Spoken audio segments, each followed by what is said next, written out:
Welcome to a work day. I've done a lot of these and I just want to make sure that they're interesting, and so sometimes I just don't post them even though you guys like watching them. But I have something that maybe you guys would find interesting in this work day. I'm doing a quilt for one of you wonderful viewers, and this is her quilt. And the thing is that she wanted the top of the quilt centered to the back of the quilt. And so I thought maybe this would be a great video for you guys to see the process of how I make sure that the center is centered to the back of the fabric. And so yeah, come with me. Let's do this. Okay, so what you're gonna do is you're going to measure, oh God, Gary, hold on. This is my Roomba. I love this thing. It's the cheapest Roomba that you could get. But let me just share this. We call him Gary. My Roomba is called Gary. I got him last Christmas and I love this thing. I'm gonna do a video on some of my favorite things that I've placed up here. But Gary, if you have a studio, if you have a crafting room, or if you have just, you know, this is my favorite. But anyway, if you heard the boo boo, that was my Gary, and I love Gary. They nicknamed him Gary, and it's just a thing now. I think it's funny because my husband says that I love Gary more than I love him. Back to regular broadcasting. Okay, I'm in a weird mood today, so you may see my weirdness. So what you're gonna do is you're going to measure the width of the top of the back fabric and the width of the bottom of the back fabric. And then you're also going to measure the length of the back fabric on the right side and the length of the back fabric on the left side. And what happens is usually there's a slight variance. For example, I already measured this quilt, but and so the length on both sides of the back fabric was 98, which is great. But the width, I had an inch difference.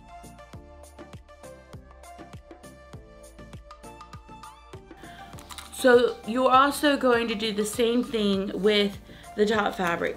You're gonna measure the right length, the left length, and then you have your two lengths. And then you're gonna measure the top width of your back fabric and the bottom width, not your back fabric, of your top fabric.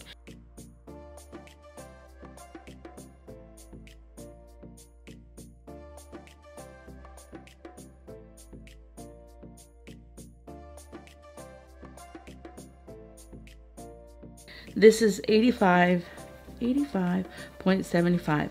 Then you subtract it by the length of your back fabric. So you have 12.5.25. So 98 minus this number, and this is the number you come up with, 12.5. So then you divide that by 2, because remember you want the center. So you want the fabric to sit an inch down and an inch up on the back. So it's 6.5. So I'm going to go ahead and put this quilt top 6 inches away from the edge on the top. And that's how I got my numbers. Instead of doing 6.125, I'm just gonna do 6 inches. And then this right here, this fold is an inch. And so I'm gonna give myself an inch, and I'm gonna measure, and then I'm drawing in a 6-inch line on the fabric. And then I'm also going to go here to make it consistent. So I have my markings.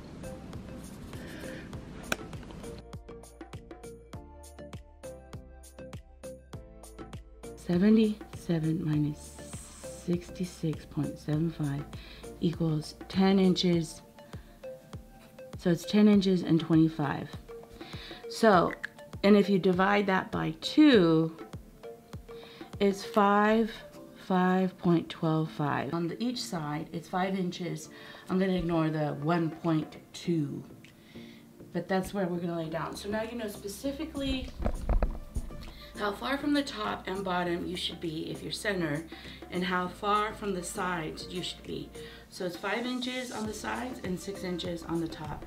So I'm gonna go ahead and lay this quilt down where it needs to lay. I already marked the top, if you see the markings, so I know where the quilt top will lay. On this side, it is 5 inches to here. So we're also going to use, kind of go over the seam of it. I don't know if you can see this. So this is where it's gonna lay.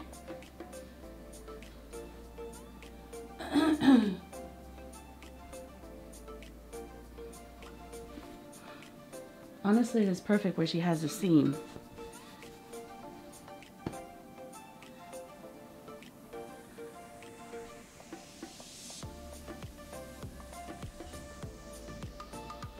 Now we're gonna go ahead and baste it. So I'm 5 inches, give or take, maybe, and I could move over if I wanted to. And then I'm also 5 inches on the opposite side.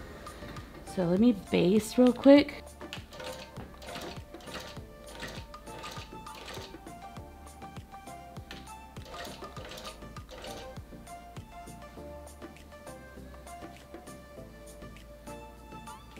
Five inches here of extra fabric from the edge out, and 5 inches on the other end as I roll out the quilt. Like right now, I can check this quilt, and it doesn't have, you don't have to be extremely anal about it, but give or take, it's 5 inches. So I check that side, and I'm also checking, see how here it's like it's exactly almost 5 inches. I don't know if you can see that. 5 inches, and over there it's 1.5. And so we could just kind of like slide the fabric over just a tiny bit to get it exactly centered, but it's fine. And while it's quilting, I'm holding it because it's coming along, so that we could get that beautiful shape, that 90 degree. Now, I should have basted it, so I'm not having to hold it, but I just saw it. Oh, look, let me see. Let me see the horizontal view. It's lifting a little bit on the top. And it's lifting, not because it's off, it's because the back fabric is pushing on the seam, which is okay. Okay, so I'm having a slight issue with, which is called bearding, which I know how to take off, which is right here. I don't know if you see it. I already changed the needle, and I have the batting placed right. I don't know if it's the way this needle is puncturing with this fabric, but I know how to take it off, which is a good thing. And I'm going to change to a different needle. Just rub the eraser where the seam line is, and it removes the bearding. It looks horrible, and right now when I rolled the quilt, it was like, oh my god, a bit devastating because you don't want to see this. And that's how you remove it, so you can see that it's not there anymore. But yeah, this is not a good thing. All right, well, let me change the needle, see if that's the problem. The brand new needle must have been dull, and yeah, it's not okay. Even though I'm a bit distracted, I'm still gonna make sure that the quilt is 5 inches from the edge to maintain that beautiful line.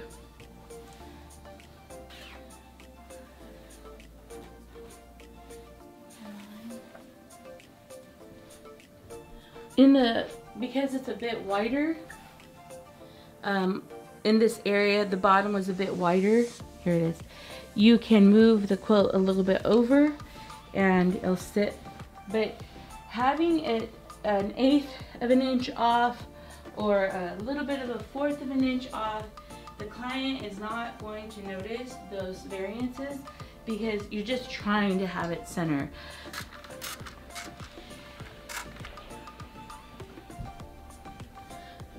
I don't know if you can see that.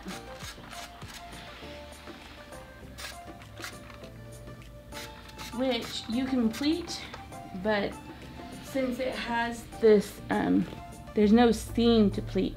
So what you could do is work the fullness throughout the quilt. Do you see how this area may have a little bit more fullness and here it won't? Kind of just maneuver the fullness. I'm going to push some of the fabric into Like, you see me pushing it a little bit. When it comes back, so I'm distributing the fullness across this border. Just kind of working it into the design that you're quilting will get rid of all of it. And then you don't know that there was a 1/2 inch difference between the quilts.